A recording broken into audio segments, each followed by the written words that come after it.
Namaste Makla. Very good morning students. This is the fourth session of the first chapter.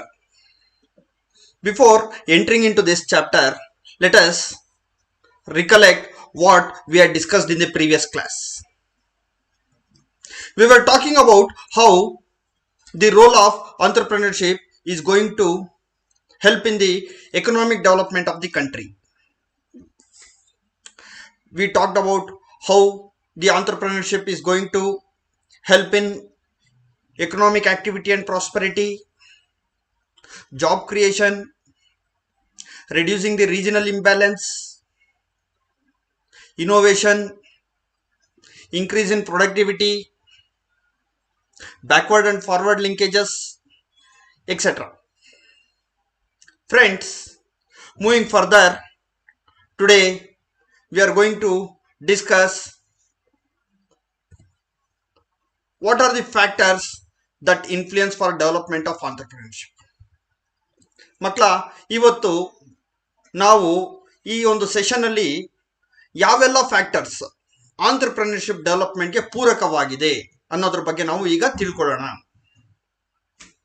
ಏನು ಹೇಳ್ತಂದ್ರೆ, ಯಾವ ದೇಶದಲ್ಲಿ ಯಾವ ರೀತಿಯಾದಂಥ ವಾತಾವರಣ ಇದ್ರೆ ಆ ದೇಶದಲ್ಲಿ ಆಂಟ್ರಪ್ರೆನ್ಯೂರ್ಶಿಪ್ ಡೆವಲಪ್ಮೆಂಟ್ಗೆ ಪೂರಕವಾಗಿರುತ್ತದೆ ಅನ್ನೋದ್ರ ಬಗ್ಗೆ ನಾವು ಇವತ್ತು ಸ್ಟಡಿ ಮಾಡ್ತೀವಿ. ಬೇರೆ ದೇಶಗಳಿಗೆ ಹೋಲಿಸ್ಕೊಂಡ್ರೆ, if we compare our self with the western countries like US or United Kingdom or any of the countries in Europe, Canada, Australia, or it might be China, the Japan, we are lagging compared to those countries. ಯಾಕಿರ್ಬೋದು? So ಯಾವೆಲ್ಲ factors, what factors will help in promoting and development of the entrepreneurship ಅನ್ನೋದ್ರ ಬಗ್ಗೆ ನಾವೇನ್ ಮಾಡೋಣ, ಈ ಒಂದು chapter ಅಲ್ಲಿ ತಿಳ್ಕೊಳ್ಳಿಕ್ಕೆ ಪ್ರಯತ್ನ ಪಡೋಣ students. So let us discuss one by one, students. So the first one is economic factors. When we talk about the economic factors, what are all those economic factors? That is land, labor, finance, purchasing power of the customers, availability of the capital, the share market, how the economy is functioning. These are all the economic factors. ಮಕ್ಕಳ economic factors ಅಲ್ಲಿ ಮೊದಲನೇ important, the first one is capital. Capital is called the life blood of any business. ಪ್ರಪ್ರಥಮವಾಗಿ capital ಇದ್ರೇನೆ ಯಾವುದಾದ್ರೂ ಒಂದು business ನ start ಮಾಡ್ಲಿಕ್ಕೆ ಆಗೋದು. So ಯಾವ ದೇಶದಲ್ಲಿ ಅವೈಲಬಿಲಿಟಿ ಆಫ್ ದಿ ಕ್ಯಾಪಿಟಲ್ ಜಾಸ್ತಿ ಇರುತ್ತೋ ಆ ದೇಶದಲ್ಲಿ ಆಂಟ್ರಪ್ರೆನ್ಯೂರ್ಶಿಪ್ ಚೆನ್ನಾಗಿ ಬೆಳವಣಿಗೆ ಆಗುತ್ತೆ. ಎರಡನೇದಾಗಿ ಏನಪ್ಪಾ ಅಂತ ಹೇಳಿದ್ರೆ, accessibility of the land and labour. ಯಾವ ದೇಶದಲ್ಲಿ ಲೇಬರ್ ಮತ್ತೆ ಲ್ಯಾಂಡ್ ನಮ್ಗೆ ಈಸಿಯಾಗಿ ಅವೈಲಬಿಲಿಟಿ ಆಗುತ್ತೋ ಆ ದೇಶದಲ್ಲಿ ಏನಪ್ಪಾ ಆಗುತ್ತೆ ಅಂತ ಹೇಳಿದ್ರೆ ಆಂಟ್ರಪ್ರೆನ್ಯೂರ್ಶಿಪ್ ಬೆಳವಣಿಗೆ ಆಗೋದಕ್ಕೆ ಸಾಕಷ್ಟು ಪೂರಕವಾಗುತ್ತೆ. ಮೂರನೇದಾಗಿ ಫ್ರೆಂಡ್ಸ್, ನೀವು ಒಂದನ್ನ ಇಂಪಾರ್ಟೆಂಟ್ ಆಗಿ ತಿಳ್ಕೋಬೇಕು, the purchasing capacity of the customers R the citizens of the country. ಯಾವ ದೇಶದಲ್ಲಿ ಆರ್ಥಿಕ ಬೆಳವಣಿಗೆ ಚೆನ್ನಾಗಿರುತ್ತೆ, ಯಾವ ದೇಶದಲ್ಲಿ GDP ಜಾಸ್ತಿ ಇರುತ್ತೆ, ಯಾವ ದೇಶದಲ್ಲಿ ಆರ್ಥಿಕ ಅಭಿವೃದ್ಧಿ ಜಾಸ್ತಿ ಇರುತ್ತೋ ಆ ದೇಶದಲ್ಲಿ ಜನರಿಗೆ ಪರ್ಚೇಸಿಂಗ್ ಪವರ್ ಜಾಸ್ತಿ ಇರುತ್ತೆ. ಪರ್ಚೇಸಿಂಗ್ ಪವರ್ ಅಂತ ಹೇಳಿದ್ರೆ ಕೊಂಡುಕೊಳ್ಳುವಂತಹ ಶಕ್ತಿ ಜಾಸ್ತಿ ಇರುತ್ತೆ. ಯಾವಾಗ ಈ ಕೊಂಡುಕೊಳ್ಳುವಂತ ಶಕ್ತಿ ಜಾಸ್ತಿ ಇರುತ್ತೋ at that time if the entrepreneur starts the business, whatever the products they are going to produce, those products will be purchased by the customers. See, the economic factors in the sense that it is not that India don't have the capital. The accessibility of the capital, the easy accessibility of the capital. ಸಾಕಷ್ಟು banks ಅಲ್ಲಿ ಹಣ ಇದೆ, ಸಾಕಷ್ಟು funds like provident funds ಇರ್ಬೋದು, insurance funds ಇರ್ಬೋದು, pension funds ಇರ್ಬೋದು, ಇದರಲ್ಲೆಲ್ಲ ಸಾಕಷ್ಟು ಹಣ ಇದೆ. But how easy to get those funds to invest in the new enterprise is the biggest question. So ಯಾವ ದೇಶದಲ್ಲಿ ಇದೆಲ್ಲ ಅನುಕೂಲ ಇರುತ್ತೋ, in which country these facilities are more, those conditions will help to groom and become and achieve something good related to the development of the entrepreneurship. So moving to the second factor, that is nothing else than socio-economic factors. What is this socio-economic factors means? It is nothing but your education, your family background, the place where you are located, the culture surrounding yourself, or your friend circle, or your educational institutions, or your financial capacity. All this will come under the socio-economic factors. Friends, ಉದಾಹರಣೆಗೆ ನಾನು ನಿಮ್ಗೊಂದು example ಕೊಡ್ತೀನಿ. Example, ನೀವೀಗ MBA ಏನಾದ್ರು ಮಾಡಿದ್ದೀರಾ ಅಂತ ಅನ್ಕೊಳ್ಳಿ, MBA ನೋ ಅಥವಾ ಮಾಸ್ಟರ್ ಡಿಗ್ರಿ ಮಾಡಿ ತುಂಬಾ ಚೆನ್ನಾಗಿ ಓದಿದ್ದೀರಾ ಅಂತ ಅನ್ಕೊಳ್ಳಿ. So you will get some confidence telling that why I should go and work in some other company, let me start one own enterprise. That is one thing. Second thing, about your family. I have spoken to many of my students where I was working in the other college. The students who are there or most of their parents are business people. Whenever they call me, I'll ask them, what are you doing? The immediate answer is that, sir, I am taking care of my father business. So family business ಏನಾಗುತ್ತೆ, automatic childrens ಬಂದ್ಬಿಡುತ್ತೆ, ಮಕ್ಕಳಿಗೆ ಬಂದ್ಬಿಡುತ್ತೆ. So we call it as family business. Example, you might have look at the especially the Jain community or what we call them as Buddhist community. ನಾವು ಮನೆಗಳ ಹತ್ರ ಎಲ್ಲ ನಾನು ಸೇಟುಗಳು ಅಂತ ಕರಿತೀವಿ. So these community people usually they will involve themselves in the business activities, because their parents and their entire family will be in the business activities. Other than this, the social security and the investment or the capital availability. So there will be many rich families which will be available. ಅವ್ರ ಹತ್ರ ಸಾಕಷ್ಟು ದುಡ್ಡಿರುತ್ತೆ, but their family may not be into business, but they might have earned or they might have got some good money. Example, we might have seen the real estate income that is been flowing to the rural people. ಈಗೆಲ್ಲ ಏನಾಗ್ತಿದೆ ಅಂತ ಹೇಳಿದ್ರೆ, ಹಳ್ಳಿ ಕಡೆ land ಮಾರ್ತಿದ್ದಾರೆ, ಆ ದುಡ್ಡು ಏನ್ ಬರ್ತಲ್ವಾ, ಆ ದುಡ್ಡಿಂದ ಏನ್ ಮಾಡ್ತಿದ್ದಾರೆ ಅಂತ ಹೇಳಿದ್ರೆ, they will start A business. So these are all the socio economic factors which are influencing the entrepreneurship. Friends, moving to the next factor, that is personal factor. ಏನಪ್ಪ ಪರ್ಸನಲ್ ಫ್ಯಾಕ್ಟರ್ ಅಂತ ಹೇಳಿದ್ರೆ, ಒಬ್ಬ ಬಿಸ್ನೆಸ್ ಸ್ಟಾರ್ಟ್ ಮಾಡೋಕೆ ಹೊರಟಿರೋಂಥವನು ಅವನ background ಬಗ್ಗೆ ಅವನಿಗೆ confidence ಇರಬೇಕು. If is more confident and if is ready to take the risk, he will go and start a new enterprises. That is one of the factor. I'll give you one small example, friends. ಈಗ ಯಾರೋ ಒಬ್ಬ ವ್ಯಕ್ತಿ ಒಂದು 15-20 ವರ್ಷ ಯಾವುದೋ ಒಂದು ಬಟ್ಟೆ ಅಂಗಡಿಯಲ್ಲಿ ಕೆಲಸ ಮಾಡಿದ್ದಾನೆ. ಆ 15-20 ವರ್ಷ ಬಟ್ಟೆ ಅಂಗಡಿಯಲ್ಲಿ ಕೆಲಸ ಮಾಡಿರೋದ್ರಿಂದ ಅವ್ನಿಗೇನಾಗಿದೆ, ಆ ಬಟ್ಟೆ ಅಂಗಡಿದು ಕಂಪ್ಲೀಟ್ ಆಗಿರುವಂಥ ಒಂದು ನಾಲೆಜ್ ಅವನಿಗೆ ಬಂದಿದೆ. ಈಗ ಏನ್ ಮಾಡ್ತಾನಪ್ಪ ಅಂತ ಹೇಳಿದ್ರೆ, ಆ ನಾಲೆಜ್ ಯೂಸ್ ಮಾಡಿಕೊಂಡು ಇವನೇ ಸ್ವಂತವಾಗಿ ಒಂದು ಅಂಗಡಿ ಸ್ಟಾರ್ಟ್ ಮಾಡ್ತಾನೆ. So based on his education, based on the funds what you have, ಅವನೇನ್ ಮಾಡ್ತಾನಪ್ಪ ಅಂತ ಹೇಳಿದ್ರೆ ಅವನೊಂದು ಬಿಸ್ನೆಸ್ನ ಸ್ಟಾರ್ಟ್ ಮಾಡ್ತಾನೆ. ಮೂರನೇದು, ಕೆಲವ್ರಿಗೆ ಕಮಿಟ್ಮೆಂಟ್ ಇರುತ್ತೆ, ಮತ್ತೆ ಏನೋ ಒಂದು ಅಚೀವ್ ಮಾಡಬೇಕು, ಜೀವನದಲ್ಲಿ ಏನಾದ್ರು ಒಂದು ಅಚೀವ್ ಮಾಡ್ಬೇಕನ್ನೋ ಒಂದು ಮೈಂಡಲ್ಲಿ ಕೊರಿತಿರುತ್ತೆ. ನಾನು ಬಿಸ್ನೆಸ್ ಮಾಡಬೇಕು, ಐ ಶುಡ್ ಅರ್ನ್ ಮನಿ, ನಾನು ಕಾರಲ್ಲಿ ಓಡಾಡಬೇಕು, ನನ್ನ ದೊಡ್ಡ ಬಂಗ್ಲೆ ಕಟ್ಟಬೇಕು, ಈ ರೀತಿ ಹಲವಾರು ರೀತಿಯಾದಂಥ ಆಸೆಗಳನ್ನ ಇಟ್ಕೊಂಡಿರ್ತಾರೆ. So these are all the personal factors that will impact for the setting up of the new enterprises. Moving to the next factor, friends, it is none other than the political factors. Politics ಬಗ್ಗೆ ಮಾತಾಡಿ ಅಂತ ಹೇಳಿದ್ರೆ, friend circle ಅಲ್ಲಿ ನಾನು ಆ ಪಾರ್ಟಿಗೆ support ಮಾಡ್ತೀನಿ, ಈ ಪಾರ್ಟಿಗೆ ಸಪೋರ್ಟ್ ಮಾಡ್ತೀನಿ, ಹಂಗೆ ಸಪೋರ್ಟ್ ಮಾಡ್ತೀನಿ, ನಾನು ಸೆಂಟ್ರಲ್ ಗೌರ್ಮೆಂಟ್ಗೆ ಒಂದು ಪಾರ್ಟಿಗೆ ಹಾಕ್ತೀನಿ, ಸ್ಟೇಟ್ ಗೌರ್ಮೆಂಟ್ಗೆ ಒಂದು ಪಾರ್ಟಿ, ಇದೆಲ್ಲ ನೀವು ಮಾತಾಡ್ತೀರಲ್ವಾ. ಸೊ ಆ ಪೊಲಿಟಿಷಿಯನ್ಸ್ ತಗೊಳ್ಳೋಂಥ decisions how it is going to impact on the development of the entrepreneurship ಅನ್ನೋದ್ರ ಮೇಲೆ ಡಿಪೆಂಡ್ ಆಗ್ತದೆ. There are two conditions, one is favourable, another is adverse. Favourable political decisions ಏನಾದ್ರು ತಗೊಂಡ್ರೆ ಅದರಿಂದ ನಮಗೆ ಅನುಕೂಲ ಆದರೆ it will help us for the development of the entrepreneurship. ಉದಾಹರಣೆಗೆ let me give one example.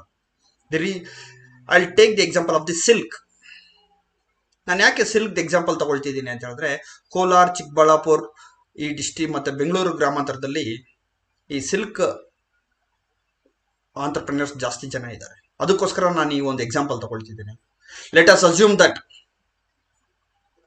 The government bans import of all silks. ಬೇರೆ ಚೈನಾಯಿಂದ ಬರ್ತಾ ಇರುವಂತ ಸಿಲ್ಕು ಮತ್ತೆ ಬೇರೆ ದೇಶಗಳಿಂದ ಬರ್ತಾ ಇರುವಂತ ಸಿಲ್ಕ್ ನ ಬ್ಯಾನ್ ಮಾಡ್ತಾರೆ ಅಂತ ಅನ್ಕೊಳ್ಳೋಣ. It will give an impetus for the development of the silk industry. Friends, ಈಗ ಚೈನಾ ಸಿಲ್ಕ್ ಏನಾದ್ರು ಬ್ಯಾನ್ ಮಾಡಿಬಿಟ್ರೆ ಏನಾಗುತ್ತೆ, ಇಂಡಿಯಾದಲ್ಲಿ ನಮ್ಮ ರೈತರಿಗೆ ಅನುಕೂಲ ಆಗುತ್ತೆ. ಯಾಕೆ ಅಂತ ಹೇಳಿದ್ರೆ the local demand will able to meet the local supply. ಅದೇ ಬೇರೆ ದೇಶದಿಂದ ಬಂದರೆ ಸಪ್ಲೈ ಜಾಸ್ತಿ ಆಗುತ್ತೆ. ಸಪ್ಲೈ ಜಾಸ್ತಿ ಆದಾಗ ಏನಾಗುತ್ತೆ, the demand remains same. When the supply increases the price is going to decrease. So ಹಾಗಾಗಿ political factors will have a very very huge impact on the development of the entrepreneurship. ಈಗ ನೀವು ನೋಡ್ತಿರ್ಬೋದು, there is an almost like a war like situation between India and China in Ladakh border. So ಈ ರೀತಿ ಆಗಿರೋದ್ರಿಂದ ಭಾರತ ದೇಶದಲ್ಲಿ ಏನ್ ಮಾಡಿದ್ದಾರೆ ಅಂತ ಹೇಳಿದ್ರೆ, ಚೈನಾದಿಂದ ಆಮದು ಮಾಡ್ಕೊಳ್ತಾ ಇರತಕ್ಕಂತ ಅನವಶ್ಯಕವಾದಂತ ಪ್ರಾಡಕ್ಟ್ಸ್ ನ ಬ್ಯಾನ್ ಮಾಡ್ತಾ ಇದ್ದಾರೆ. ಅದ್ರ ಮೇಲೆ ಹೆಚ್ಚಿಗೆ ತೆರಿಗೆ ಹಾಕುವಂಥದ್ದಾಗ್ಲಿ ಅಥವಾ ಕ್ವಾಲಿಟಿ ಸ್ಟ್ಯಾಂಡರ್ಡ್ಸ್ ಮೇಲೆ ಅದನ್ನ ನಮ್ಮ ದೇಶಕ್ಕೆ ಆಮದು ಮಾಡ್ಕೊಳ್ದೇ ಇರೋ ರೀತಿ ಮಾಡ್ತಿದ್ದಾರೆ. So recently Pradhan Mantri gave on call for the toy industries. ನಮ್ಮ ದೇಶದಲ್ಲಿರುವಂತಹ ಆಟಿಕೆಗಳ ಇಂಡಸ್ಟ್ರೀಸ್ನ ಇಂಪ್ರೂವ್ ಮಾಡ್ಲಿಕ್ಕೋಸ್ಕರ ಈ ಗೇವ್ ಎ ಕಾಲ್. ಸೊ ಈ ರೀತಿಯಾದಂಥ ಪೊಲಿಟಿಕಲ್ ಫ್ಯಾಕ್ಟರ್ಸ್ ಏನಾಗುತ್ತೆ ಅಂತ ಹೇಳಿದ್ರೆ, ಒಂದು ದೇಶದಲ್ಲಿ ಆಂಟರ್ಪ್ರಿನರ್ಶಿಪ್ ಡೆವಲಪ್ ಆಗಲಿಕ್ಕೆ ಇನ್ಫ್ಲೂಯೆನ್ಸ್ ಆಗುತ್ತೆ. Coming to the next factor friends, deregulation and privatization. ಏನಿದು ಡಿರೆಗ್ಯುಲೇಷನ್ ಅಂತ ಹೇಳಿದ್ರೆ, ಮೊದಲು ಪ್ರತಿಯೊಂದು ಪ್ರಾಡಕ್ಟ್ಸ್ಗೂ ರೂಲ್ಸ್ ಅಂಡ್ ರೆಗ್ಯುಲೇಷನ್ಸ್ ಇತ್ತು. ಇಂಥ ಕಂಪ್ನಿಯವರು ಇಷ್ಟು ಪ್ರೊಡ್ಯೂಸ್ ಮಾಡಬೇಕು, ಇರೋ ಸಮಥಿಂಗ್ ಕಾಲ್ಡ್ ಲೈಸೆನ್ಸಿಂಗ್ ಅಂತಿತ್ತು. ಪ್ರತಿಯೊಂದಕ್ಕೂ ಏನು ಮಾಡಬೇಕು, ಸರ್ಕಾರದಿಂದ ಪರ್ಮಿಷನ್ ತಗೋಬೇಕು. ಆ ಪರ್ಮಿಷನ್ ತಗೊಂಡು ಅವ್ರು ಏನು ಕೋಟಾ ಕೊಡ್ತಾರೋ ಅಷ್ಟನ್ನು ಮಾತ್ರ ಪ್ರೊಡ್ಯೂಸ್ ಮಾಡಬೇಕು. ಸೊ ಈ ರೀತಿ ಮಾಡೋದ್ರಿಂದ ಏನಾಗಿತ್ತು ಅಂತ ಹೇಳಿದ್ರೆ, ಸಣ್ಣ ಕೈಗಾರಿಕೆಗಳ ಅಭಿವೃದ್ಧಿ ಅಥವಾ ನಮ್ಮ ಇಂಡಸ್ಟ್ರೀಸ್ ಅಭಿವೃದ್ಧಿ ಕಡಿಮೆ ಆಗಿತ್ತು. Next privatisation. ಏನಪ್ಪ ಪ್ರೈವೇಟೈಸೇಷನ್ ಅಂದರೆ, ಸರ್ಕಾರಿ ಸ್ವಾಮ್ಯ ಸಂಸ್ಥೆಗಳನ್ನೆಲ್ಲನೂ ಪ್ರೈವೇಟ್ ಅವ್ರಿಗೆ ಕೊಟ್ಬಿಡೋದನ್ನ ಅದನ್ನೇನಂತ ಕರಿತೀವಿ, call it as privatisation.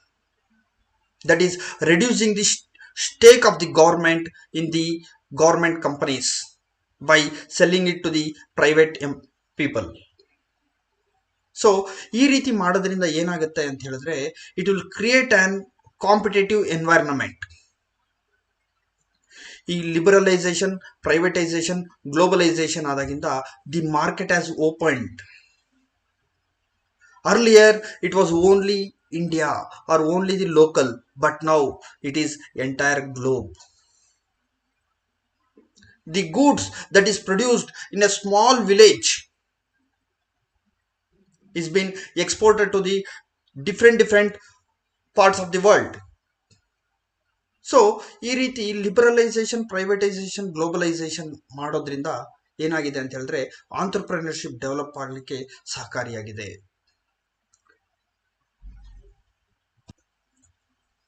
Friends, having said that, the next factor that is influencing for the entrepreneurship is internal control system.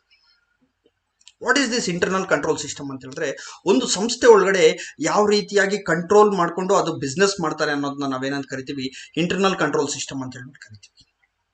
ಯಾವ ಬಿಸ್ನೆಸ್ ಅಲ್ಲಿ ಇಂಟರ್ನಲ್ ಕಂಟ್ರೋಲ್ ಸಿಸ್ಟಮ್ ಚೆನ್ನಾಗಿರುತ್ತೋ ಆ ಬಿಸ್ನೆಸ್ ಅಲ್ಲಿ ಪ್ರೊಡಕ್ಟಿವಿಟಿ ಜಾಸ್ತಿ ಇರುತ್ತೆ, ಕ್ವಾಲಿಟಿ ಆಫ್ ಪ್ರಾಡಕ್ಟ್ಸ್ ಜಾಸ್ತಿ ಕೊಡ್ಬೋದು, ಕಡಿಮೆ ರೇಟಲ್ಲಿ ಗೂಡ್ಸ್ನ ಪ್ರೊಡ್ಯೂಸ್ ಮಾಡ್ಬೋದು, and they can cell more products. ಈ ಥರ ಮಾಡೋದ್ರಿಂದ ಏನಾಗುತ್ತೆ, ಲಾಭ ಹೆಚ್ಚಾಗುತ್ತೆ. ಎಲ್ಲಿ ಇಂಟರ್ನಲ್ ಕಂಟ್ರೋಲ್ ಸಿಸ್ಟಮ್ ಸರಿ ಇರೋದಿಲ್ವೋ ಅಲ್ಲೇನಾಗುತ್ತೆ, it leads to the loss. Then the entrepreneurs will decide not to invest in those type of businesses.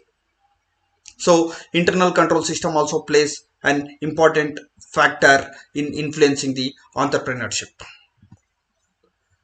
Moving to the next factor, this is one of the major factors that influences the entrepreneurship in India. There are two factors when it comes to the establishing the entrepreneurs. One is push factor, another is pull factors. The government incentives and subsidies are nothing but the pull factors. ನೀವು ಇಂಥ ಒಂದು ಸಂಸ್ಥೆನ establish ಮಾಡಿದ್ರೆ ನಿಮ್ಗೆ ಈ ಥರ ನಾವು subsidies ಕೊಡ್ತೀವಿ, ಈ ಥರ ಒಂದು ಟ್ಯಾಕ್ಸ್ ಬೆನಿಫಿಟ್ಸ್ ಕೊಡ್ತೀವಿ, ನಿಮಗೆ ಇಂಡಸ್ಟ್ರಿಯಲ್ ಎಸ್ಟೇಟಲ್ಲಿ ಫ್ರೀಯಾಗಿ ಲ್ಯಾಂಡ್ ಕೊಡ್ತೀವಿ, ನೀವು ಉತ್ತರ ಕರ್ನಾಟಕ ಅಥವಾ ಬ್ಯಾಕ್ವರ್ಡ್ ಏರಿಯಾಸ್ ಅಲ್ಲಿ ಏನಾದ್ರು ಸಂಸ್ಥೆನ ಸ್ಥಾಪನೆ ಮಾಡಿದ್ರೆ ನೀವು 10 ವರ್ಷ ಟ್ಯಾಕ್ಸ್ ಕಟ್ಟೋ ಹಾಗಿಲ್ಲ, ಯಾವುದೇ ರೀತಿಯಾದಂಥ ಆದಾಯಕ್ಕೆ ಟ್ಯಾಕ್ಸ್ ಕಟ್ಟೋ ಹಾಗಿಲ್ಲ. ನಿಮಗೆ ಕರೆಂಟ್ ಬೇಕಾ, we are going to give it freely at a subsidized rate, ಅಥವಾ ಕಡಿಮೆ ರೇಟಲ್ಲಿ ಕೊಡ್ತೀವಿ, ಇಲ್ಲಾಂದ್ರೆ ನಿಮಗೆ ಫ್ರೀಯಾಗಿ ಎಲೆಕ್ಟ್ರಿಸಿಟಿನ ಸಪ್ಲೈ ಮಾಡಲಿಕ್ಕೆ ವ್ಯವಸ್ಥೆ ಮಾಡ್ತೀವಿ. ಸೊ ಈ ರೀತಿಯಾದಂಥ ಹಲವಾರು ರೀತಿಯಾದಂಥ ಸಬ್ಸಿಡೀಸು ಮತ್ತು ಇನ್ಸೆಂಟಿವ್ಸು ಗೌರ್ಮೆಂಟ್ ಕಡೆಯಿಂದ ಬರ್ತಾ ಇರೋದ್ರಿಂದ ಏನಾಗ್ತಿದೆ ಅಂತ ಹೇಳಿದ್ರೆ ಅತಿ ಹೆಚ್ಚು ಜನ ಯುವಕರು ಏನು ಮಾಡ್ತಾ ಇದ್ದಾರೆ, they are coming towards the entrepreneurship. So this plays a major role in influencing the entrepreneurship friends. So ಇಂಥ ಒಂದು ಇನ್ಸೆಂಟಿವ್ಸ್ ಕೊಡೋದ್ರಲ್ಲಿ other than India, when we look at the globe, it is the Western world as well as the China is a very big competitor. China gives a lot of incentives and subsidies for the development of the entrepreneurship friends. So how the government plays a role is very very important. ಮತ್ತೆ ಇನ್ನೊಂದು ತಿಳ್ಕೋಬೇಕು, one more thing is very important friends. See, India is a democratic country which is ruled by the three democratic setups, three governments. One is the central government, the another is the state government, and the third one is the local government. So ಈ industries ಅಂತ ಬಂದಾಗ this industry is in concurrent list, ಇದು ಸಮವರ್ತಿ ಪಟ್ಟಿಯಲ್ಲಿದೆ. ಈ ಸಮವರ್ತಿ ಪಟ್ಟಿಯಲ್ಲಿ ಇರೋದ್ರಿಂದ ಈ ಇಂಡಸ್ಟ್ರೀಸ್ನ ಏನು ಮಾಡ್ತಾನೆ ಅಂತ ಹೇಳಿದ್ರೆ, ಕೆಲವು ಸೆಂಟ್ರಲ್ ಗೌರ್ಮೆಂಟು ಕಂಟ್ರೋಲ್ ಮಾಡ್ತಾರೆ, ಕೆಲವು ಸ್ಟೇಟ್ ಗೌರ್ಮೆಂಟ್ಸ್ ಕಂಟ್ರೋಲ್ ಮಾಡ್ತಾರೆ, ಕೆಲವು ಲೋಕಲ್ ಗೌರ್ಮೆಂಟ್ಸ್ ಕಂಟ್ರೋಲ್ ಮಾಡ್ತಾರೆ. ಸೊ ಹಾಗಾಗಿ ಈ ಮೂರು ಗೌರ್ಮೆಂಟ್ಸ್ ಏನು ಮಾಡ್ತಾರೆ, they are providing the incentives and subsidies in one R the other way for establishing the enterprises by the entrepreneurs. So the government incentives and subsidies will play a major role in the influencing the entrepreneurship in a country. Friends, the next factor is the impact of ethical value system. When it comes to ethics ಅಂದ ತಕ್ಷಣ ನಮ್ಗೆ ಏನಪ್ಪ ಬರುತ್ತೆ ಅಂತ ಹೇಳಿದ್ರೆ, what is right and what is wrong. So ಇಲ್ಲಿ ethical value system ಅಲ್ಲಿ ಏನಾಗುತ್ತೆ ಅಂತ ಹೇಳಿದ್ರೆ, ಸಮಾಜದಲ್ಲಿ ಯಾವ ರೀತಿಯಾದಂಥ ಎಥಿಕಲ್ ವ್ಯಾಲ್ಯೂ ಇದೆ ಅನ್ನೋದ್ರ ಮೇಲೆ ಆಂಟರ್ಪ್ರಿನರ್ಶಿಪ್ ಡೆವಲಪ್ಮೆಂಟ್ ಡಿಪೆಂಡ್ ಆಗುತ್ತೆ. ಉದಾಹರಣೆಗೆ I will give one small example friends. ಈಗ ಯಾವುದೋ ಒಂದು ಸಮಾಜ ಇದೆ, ಅಥವಾ ಯಾವುದೋ ಒಂದು ಊರಿದೆ, ಅಥವಾ ಒಂದು ಹಳ್ಳಿ ಇದೆ, ಅಥವಾ ಒಂದು ನಗರ ಇದೆ, ಅಲ್ಲಿ ಸಿಕ್ಕಾಪಟ್ಟೆ ಕಳ್ತನ ನಡೀತಿರುತ್ತೆ. ಈಗ ಯಾರಾದ್ರೂ ಒಂದು ಅಂಗಡಿ ಓಪನ್ ಮಾಡಿದ್ರೆ, ಅವ್ನು ರಾತ್ರಿ ಅಂಗಡಿ ಬೀಗ ಹಾಕೊಂಡು ಮನೆಗೆ ಹೋದ್ಮೇಲೆ ಆ ಅಂಗಡಿ ಕಳ್ತನ ಆದ್ರೆ ಅವನ ಪರಿಸ್ಥಿತಿ ಏನಾಗ್ಬೇಡ ಫ್ರೆಂಡ್ಸ್. ಯಾರೇ ಆಗ್ಲಿ ಬಿಸ್ನೆಸ್ ಸ್ಟಾರ್ಟ್ ಮಾಡ್ಬೇಕಂದ್ರೆ ದುಡ್ಡೇನು ಆಕಾಶದಿಂದ ಬರಲ್ಲ. ಅವರು ಪಾಪ ತುಂಬಾ ಕಷ್ಟಪಟ್ಟು ಆ ದುಡ್ಡನ್ನ ತಗೊಂಬಂದು ಇನ್ವೆಸ್ಟ್ ಮಾಡಿರ್ತಾರೆ, ಸಾಲ ಮಾಡಿರ್ತಾರೆ, ತಮ್ಮ ತಾಯಿ ಮತ್ತೆ ಹೆಂಡತಿ ಅವ್ರದ್ದು ಒಡವೆನ ಅಡ ಇಟ್ಟು ತಗೊಂಬಂದು ಬಿಸ್ನೆಸ್ ಮಾಡಿರ್ತಾರೆ. ಅವ್ನು ಕಷ್ಟಪಟ್ಟು ಬಿಸ್ನೆಸ್ ಮಾಡ್ತಾ ಇರೋವಾಗ ಅಂಗಡಿಯಲ್ಲಿ ಯಾರೋ ಬಂದು ಕಳ್ತನ ಮಾಡ್ಕೊಂಡು ಹೋಗ್ಬಿಟ್ರೆ, the people will fear to establish the enterprises at those kind of places. ಈಗ ಉದಾಹರಣೆಗೆ ಒನ್ ಮೋರ್ ಎಕ್ಸಾಂಪಲ್ ನಾನು ನಿಮ್ಗೆ ಕೊಡ್ತೀನಿ. Assume that you are going to establish a business in a Naxalite dominated area. ಅಲ್ಲಿ ಬರ್ತಾರೆ, ತಲೆ ಮೇಲೆ ಗನ್ ಇಡ್ತಾರೆ, ಎಲ್ಲ ದೋಚ್ಕೊಂಡು ಹೋಗ್ಬಿಡ್ತಾರೆ. ಸೊ ಯಾವೊಂದು ಸಮಾಜದಲ್ಲಿ ರೆಸ್ಪಾನ್ಸಿಬಿಲಿಟಿ, ಟ್ರಸ್ಟ್ ವರ್ತಿನೆಸ್, ನಂಬಿಕೆ ಇವೆಲ್ಲ ಇರುತ್ತೋ ಅಲ್ಲೇನಾಗುತ್ತೆ, ಆಂಟರ್ಪ್ರಿನರ್ಶಿಪ್ ಜಾಸ್ತಿ ಬೆಳೆಯುತ್ತೆ. ಎಲ್ಲಿ ಇರೋದಿಲ್ವೋ ಅಲ್ಲಿ ತುಂಬಾ ಕಡಿಮೆ ಬೆಳೆಯುತ್ತೆ. ಉದಾಹರಣೆಗೆ ಫ್ರೆಂಡ್ಸ್ ಏನ್ ಮಾಡ್ತಾರೆ, ಸಾಲ ಮಾಡ್ಬಿಡ್ತಾರೆ, ಅಂಗಡಿಗೆ ಹೋಗ್ತಾರೆ, ಸಾಲ ತಗೊಳ್ತಾರೆ, ಮತ್ತೆ ಅವ್ರಿಗೆ ಸಾಲ ರಿಟರ್ನ್ ಮಾಡೋದಿಲ್ಲ. How to run the business? ಒಂದ್ ಅಂಗಡಿಯಲ್ಲಿ ಸಾಲ ತಗೊಳ್ತಾ ಇರ್ತಾರೆ, ಅವರು ತಗೊಂಡ್ರೋ ಸಾಲಕ್ಕೆ ದುಡ್ಡು ವಾಪಸ್ ಕೊಡಿ ಅಂದ ತಕ್ಷಣ ಅವ್ರು ಏನ್ ಮಾಡ್ತಾರೆ, ಮತ್ತೊಂದು ಅಂಗಡಿಗೆ ಶಿಫ್ಟ್ ಆಗ್ಬಿಡ್ತಾರೆ. ಇಲ್ಲಾಂದ್ರೆ ಸಾಲ ತಗೊಳ್ಳೋದಕ್ಕೆ ಒಂದ್ ಅಂಗಡಿಗೆ ಹೋಗ್ತಾರೆ, ದುಡ್ಡಿದ್ರೆ ಇನ್ನೊಂದು ಅಂಗಡಿಗೆ ಹೋಗ್ತಾರೆ. So C, the ethical values of the society will have a direct or indirect impact on the development of the entrepreneurship, friends. The next factor is increasing demand for variety of goods. Friends, once the income of the people increases, the demand for the variety of the goods will increase. ಯಾವಾಗ ಮನುಷ್ಯನಿಗೆ ಆದಾಯ ಜಾಸ್ತಿ ಆಗುತ್ತೋ, ಮೊದಲನೇದಾಗಿ ಹೇಳ್ತೀನಿ ಕೇಳಿ, I will start from the basic needs. When the income of a person increases, you will start consuming the quality food items. ಒಳ್ಳೆ ಅಕ್ಕಿ ತರ್ತಾರೆ, ಒಳ್ಳೆ ರೇಷನ್ ತರ್ತಾರೆ, ಅಡುಗೆ ಮಾಡ್ಕೊಂಡು ತಿಂತಾರೆ, ಒಳ್ಳೆ ವೆಜಿಟೇಬಲ್ಸ್ ತರ್ತಾರೆ. They will start consuming non vegetarian once or twice in a week. Once the income increases, ಅದಿನ್ನೂ ಸ್ವಲ್ಪ ಜಾಸ್ತಿ ಆಯಿತು ಅಂತ ಅನ್ಕೊಳ್ಳಿ, then they will start purchasing the fruits, dry fruits and different protein foods which is going to keep them healthy. And ಇನ್ನೂ ಜಾಸ್ತಿ ಆಯಿತು ಅಂತ ಅನ್ಕೊಳ್ಳಿ ಅವ್ರ ಇನ್ಕಮ್, ಆವಾಗ ಏನು ಮಾಡ್ತಾರೆ, they look at the different products, they want variety of products. Earlier they use to consume the homogeneous goods, now they want tailor made goods. ಮೊದಲೆಲ್ಲ ಸಾಮೂಹಿಕವಾಗಿ ಉತ್ಪಾದನೆ ಆಗತಕ್ಕಂಥ ವಸ್ತುಗಳನ್ನ ಕೊಂಡ್ಕೊಳ್ತಾ ಇರ್ತಾರೆ. ಯಾವಾಗ ಆದಾಯ ಜಾಸ್ತಿ ಆಗುತ್ತೆ ಅವಾಗ ಏನ್ ಮಾಡ್ತಾರೆ, ಅವ್ರಿಗೆ ವೆರೈಟಿ ಡಿಫ್ರೆಂಟ್ ಗೂಡ್ಸ್ ಬೇಕಿರುತ್ತೆ, ಅವ್ರಿಗೆ ತಕ್ಕಾಗೆ ಅವ್ರಿಗೆ ಸೂಟ್ ಆಗೋ ರೀತಿಯಾದಂಥ ಗೂಡ್ಸ್ನ ನೋಡ್ತಿರ್ತಾರೆ. ಸೊ ಈ ರೀತಿ ಮಾಡೋದ್ರಿಂದ ಏನಾಗುತ್ತೆ, ಯಾವ ಒಂದು ಸೊಸೈಟಿಯಲ್ಲಿ ಎಕನಾಮಿಕ್ ಆಕ್ಟಿವಿಟಿ ಜಾಸ್ತಿ ಇರುತ್ತೆ, ಯಾವಾಗ ವೆಲ್ತ್ ಕ್ರಿಯೇಷನ್ ಜಾಸ್ತಿ ಆಗುತ್ತೆ, ಯಾವಾಗ ಜನರಲ್ಲಿ ಜಾಸ್ತಿ ದುಡ್ಡಿರುತ್ತೆ, ಅವಾಗ ಏನಾಗುತ್ತೆ, there will be an increase in the demand for variety of goods. ಯಾವಾಗ ಅದು ಇನ್ಕ್ರೀಸ್ ಆಗುತ್ತೋ automatically it will have an impact on the influencing the setting up of an entrepreneurship, friends. The next factor that influence the entrepreneurship is the service sector. ಎಲ್ಲಿ service sector ಚೆನ್ನಾಗಿರುತ್ತೋ ಅಲ್ಲಿ entrepreneurship ಚೆನ್ನಾಗಿ develop ಆಗುತ್ತೆ. ಏನಪ್ಪ ಇದು service sector ಅಂತ ಹೇಳಿದ್ರೆ, ನಾನು ಹೇಳ್ತೀನಿ ಕೇಳಿಸ್ಕೊಳ್ಳಿ. ಮೊದಲನೇದಾಗಿ telecommunication, roads, transport facility, movement of goods from one place to another place, water facility, electricity, ಇದನ್ನೆಲ್ಲ ನಾವೇನಂತ ಕರಿತೀವಿ, ಸರ್ವಿಸ್ ಅಂತ ಹೇಳ್ಬಿಟ್ಟು ಕರಿತೀವಿ. ಅದರ್ ದ್ಯಾನ್ ದಟ್ ನಾವು ಈಗ ಏನಪ್ಪ ಆಗಿದೆ ಅಂತ ಹೇಳಿದ್ರೆ, there is something called softwares ಬಂದಿದೆ. Business process outsourcing, software companies, these factors will play a major role in establishing the new enterprises.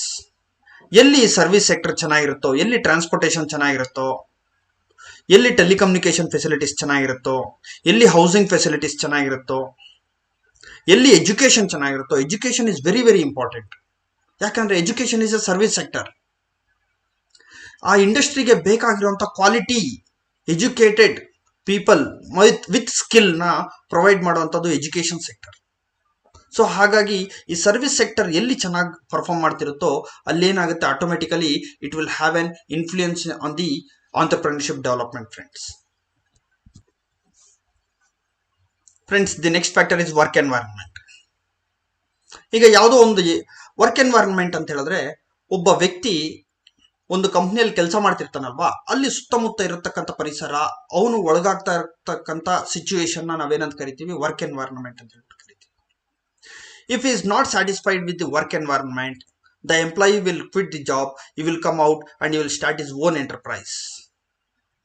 If the work environment is good, he will not quit the job, and if he is not quitting the job, he is not going to establish the new enterprise. So ಯಾವುದೋ ಒಂದು ವ್ಯಕ್ತಿ ಒಂದು ಕಂಪ್ನಿಯಲ್ಲಿ ಕೆಲಸ ಮಾಡ್ತಿದ್ದಾನೆ ಅಂತ ಹೇಳಿದ್ರೆ, ಆ ಕಂಪ್ನಿಯಲ್ಲಿ ವರ್ಕ್ ಮಾಡ್ತಾ ಇರೋಂಥ ಎನ್ವೈರನ್ಮೆಂಟ್ ಚೆನ್ನಾಗಿದ್ರೆ ಅವ್ನು ಕೆಲಸ ಬಿಡ್ಲಿಕ್ಕೆ ಹೋಗಲ್ಲ. ಆದರೆ ಅಲ್ಲಿ ಅವನಿಗೆ ತುಂಬಾ ತೊಂದರೆ ಆಗ್ತಿದ್ರೆ ಅವನೇನ್ ಮಾಡ್ತಾನೆ, ಅಯ್ಯೋ ಎಷ್ಟು ದಿನ ತಾವನಪ್ಪ ಈ ತೊಂದರೆನ ಅನುಭವಿಸೋದು ಅಂತ ಹೇಳ್ಬಿಟ್ಟು ಏನ್ ಮಾಡ್ತಾನೆ, ಅಲ್ಲಿಂದ ಹೊರಗಡೆ ಬರ್ತಾನೆ. ಹೊರಗೆ ಬಂದ್ಬಿಟ್ಟು ಏನ್ ಮಾಡ್ತಾನೆ, ಅವನದೇ ರೀತಿಯಾದಂಥ ಒಂದು ಸ್ವಂತ ಕಂಪ್ನಿನ ಸ್ಥಾಪನೆ ಮಾಡ್ಕೊಳ್ತಾನೆ. So the work environment will play one of the role in influencing the entrepreneurship. Friends, the next factor is easier access to resources promotes entrepreneurship. What is the meaning of this resource? Resource means it might be the economic resource or human resource, or it might be the any other resource. Economic resource ಅಂತ ಹೇಳಿದ್ರೆ whether I am easily able to get the capital. ನನಗೆ ಈಸಿಯಾಗಿ capital ಸಿಕ್ಕಿದ್ರೆ ಅಥವಾ ಸಾಲ ಸಿಕ್ಕಿದ್ರೆ, ನನಗೆ capital ಬಂದರೆ ನಾನೇನು ಮಾಡ್ತೀನಿ, I can go and immediately start the business. ನಾನೊಂದು ಸಂಸ್ಥೆ ಸ್ಟಾರ್ಟ್ ಮಾಡಬೇಕು, ಅದಕ್ಕೆ ಸೂಟಬಲ್ ಆಗುವಂಥ ನೌಕರರು ಸಿಗ್ತಾರಾ, ವರ್ಕರ್ಸ್ ಸಿಗ್ತಾರಾ? ಸೊ ನನಗೆ ಅದೇನಾದ್ರು ಸಿಕ್ಕಿದ್ರೆ ನಾನು ಇಮಿಡಿಯೇಟ್ ಆಗಿ ಏನು ಮಾಡ್ಬೋದು, I can start the business or I can start an enterprise. So ಈ ರೀತಿಯಾಗಿ ಎಷ್ಟು quickly I am going to get the resources is very very important. ಈಗ ನಾನೊಂದು ಬಿಸ್ನೆಸ್ ಎಸ್ಟಾಬ್ಲಿಷ್ ಮಾಡಬೇಕು, ನನಗೊಂಚೂರು ಲ್ಯಾಂಡ್ ಬೇಕು ಅಂತ ಹೇಳಿದ್ರೆ, ಈ ಸರ್ಕಾರದವರು ಅವನಿಗೆ ಲ್ಯಾಂಡ್ ಕೊಡ್ಲಿಕ್ಕೆ 6 ತಿಂಗಳು 1 ವರ್ಷ ಮಾಡಿದ್ರೆ definitely it is not the favourable environment for setting up the entrepreneurship. If is demanding the land or office setup, you should be in a position to give them as quickly as possible. Friends, Karnataka government has come out with many schemes for easier access to resources. They have started an office called plug in and plug out. ಏನಪ್ಪ plug in and plug out ಅಂದರೆ, ಈಗ ನೀವು ಯಾರಾದರೂ ಒಂದು ಸಂಸ್ಥೆನ ಒಂದು ಕಂಪ್ನಿನ start ಮಾಡಬೇಕು ಅಂತ ಹೇಳಿದ್ರೆ ಅವ್ರದ್ದೇ ಫುಲ್ ರೀತಿಯಾದಂಥ ಆಫೀಸ್ ಸೆಟಪ್ ಇರುತ್ತೆ, ಕಂಪ್ಯೂಟರ್ ಇದೆ, ಎಲ್ಲ ಇದೆ. ನೀವೇನಿಲ್ಲ, just you should go switch on ಮಾಡ್ಬೋದು. ಏನು, ಆ ಪ್ಲಗ್ ಆಗಬೇಕು, ಸ್ವಿಚ್ ಆನ್ ಮಾಡಬೇಕು, ಯು ರನ್ ದಿ ಆಫೀಸ್. ಮುಗೀತಾ ನಿಮ್ಮ ಕೆಲಸ, ಮುಗೀತಾ, switch off it, close the business. Whatever you have to pay to the government, you pay it and just leave. So ಈ ರೀತಿಯಾದಂಥ ಫೆಸಿಲಿಟೀಸ್ ಕೊಟ್ಟಿದ್ದಾರೆ. ಯಾವಾಗ ಈ ರೀತಿಯಾದಂಥ ಈಸಿಯರ್ ಆಕ್ಸೆಸ್ ಇರುತ್ತೋ ಅಲ್ಲೇನಾಗುತ್ತೆ, it will lead to the development of the entrepreneurship. Friends, the next factor is career transitions. ಏನಪ್ಪ career transitions ಅಂತ ಹೇಳಿದ್ರೆ, ಒಂದು ಫೇಸಿಂದ ಇನ್ನೊಂದು ಫೇಸ್ಗೆ ಹೋಗ್ತಾ ಇರೋವಂಥದ್ದನ್ನ ನಾವೇನಂತ ಕರಿತೀವಿ, ಕೆರಿಯರ್ ಟ್ರಾನ್ಸಿಷನ್ ಅಂತ ಹೇಳ್ಬಿಟ್ಟು ಕರಿತೀವಿ. ಒಬ್ಬ ವ್ಯಕ್ತಿ ಈಗ ಉದಾಹರಣೆಗೆ ಒಂದು BCom ಆರ್ BBA ಕಂಪ್ಲೀಟ್ ಆಗಿದೆ ಅಂತ ಅನ್ಕೊಳ್ಳಿ. Next what option he has got, whether he is going for the higher education or he is going for the job or he is going to establish a new enterprise is the question. So ಈ career ಟ್ರಾನ್ಸಿಷನ್ಸ್ಗೆ ಅವ್ರಿಗೆ opportunities ನೋಡ್ಕೊಂಡು ಏನಾಗುತ್ತೆ, it depends whether he has to come and start the new business or he has to continue with the education. ಅದೇ ರೀತಿ ಯಾವುದೋ ಒಂದು ಕೆಲಸ ಮಾಡ್ತಿರ್ತಾನೆ, ಒಂದು 10 ರಿಂದ 15 ವರ್ಷ ಕೆಲಸ ಮಾಡಿರ್ತಾರೆ. ಆ ಕೆಲಸ ಬಿಟ್ಬಿಟ್ಟು ನಾನು ಬೇರೆ ಕೆಲಸಕ್ಕೆ ಹೋಗಿ ಸೇರ್ಕೊಳ್ಳ ಅಥವಾ ನಾನೇ ಬಿಸ್ನೆಸ್ ಸ್ಟಾರ್ಟ್ ಮಾಡಲ, ಕೆರಿಯರ್ ಟ್ರಾನ್ಸಿಷನ್. ಮೂರನೇದು, ಮನೆಯಲ್ಲಿ ಏನಾಗಿರುತ್ತೆ ಅಂತ ಹೇಳಿದ್ರೆ, ಯಾರು ಸಂಪಾದನೆ ಮಾಡೋರು ಇರಲ್ಲ, ಆ ವ್ಯಕ್ತಿ ರಿಟೈರ್ಡ್ ಆಗಿರ್ತಾನೆ, 60 ವರ್ಷ ಆಗಿರುತ್ತೆ, ರಿಟೈರ್ಡ್ ಆಗಿರ್ತಾನೆ, ಯಾವುದೇ ರೀತಿಯಾದಂಥ ಆದಾಯ ಇರೋದಿಲ್ಲ, ಏನೋ ಒಂದು ಸಣ್ಣ ಪುಟ್ಟ ಪೆನ್ಷನ್ ಬರ್ತಿರುತ್ತೆ. ಸೊ ರಿಟೈರ್ ಆಗಿರುವಂಥ ವ್ಯಕ್ತಿ post retirement how to lead the life. So ಈ ಡಿಸೈಡ್ಸ್, ಅಯ್ಯೋ ಹಿಂಗಿದ್ರೆ ನನ್ನ ಜೀವನ ಮಾಡ್ಲಿಕ್ಕೆ ಕಷ್ಟ, ಸೊ ಲೆಟ್ ಮಿ ಸ್ಟಾರ್ಟ್ ಒಂದು ಸ್ಮಾಲ್ ಶಾಪ್ ಅಂತ ಹೇಳ್ಬಿಟ್ಟು ಏನು ಮಾಡ್ತಾನೆ, ಸಣ್ಣದಾಗಿ ಒಂದು ಅಂಗಡಿ ಸ್ಟಾರ್ಟ್ ಮಾಡ್ತಾನೆ, ಅಥವಾ ಏನೋ ಒಂದು ಮೆಡಿಕಲ್ ಇಡೋದು, ಅಥವಾ ಯಾವುದೇ ರೀತಿಯಾದಂಥ business where you can earn money. So ಇದನ್ನು ನಾವೇನಂತ ಕರಿತೀವಿ, ಕೆರಿಯರ್ ಟ್ರಾನ್ಸಿಷನ್ಸ್ ಅಂತ ಹೇಳ್ಬಿಟ್ಟು ಕರಿತೀವಿ. Friends, so career transitions will have an influence on the setting up of the entrepreneurship. And the final and the last point of this PPT related to the factors influencing the entrepreneurship is entrepreneurial education. Friends, ನಾನೀಗ ನಿಮ್ಗೆ ಏನು ಮಾಡ್ತಿದ್ದೀನಿ, ಆಂಟರ್ಪ್ರಿನ್ಯೂರಿಯಲ್ education. ಇದೇ ರೀತಿಯಾದಂಥ education ಒಂದು ದೇಶದಲ್ಲಿ ಯಾವ ಮಟ್ಟದಲ್ಲಿದೆ ಅನ್ನೋದ್ರ ಮೇಲೆ ಡಿಪೆಂಡ್ ಆಗುತ್ತೆ. ಎಲ್ಲಿ ಆಂಟರ್ಪ್ರಿನ್ಯೂರಿಯಲ್ ಎಜುಕೇಷನ್ ಜಾಸ್ತಿ ಇರುತ್ತೆ, where there are more institutions which are providing these kind of entrepreneurial education, entrepreneurial workshops, entrepreneurial seminars, and on-job training, off-job training, with providing all kinds of facilities like loans, raw materials, marketing assistance. So ಈ ರೀತಿಯಾದಂಥ education ಎಲ್ಲಿ ಜಾಸ್ತಿ ಇರುತ್ತೋ ಅಲ್ಲಿ ಏನಾಗುತ್ತೆ, automatically it will lead to the development of the enterprises and entrepreneurship. Friends, having said that, we have come to end of this session. So in this session we discussed various factors that are influencing the entrepreneurship. Hope everyone will take each and every aspects what I have discussed in this class to your mind, and if you have any queries you can discuss with your teacher. Thank you friends. Have a nice day.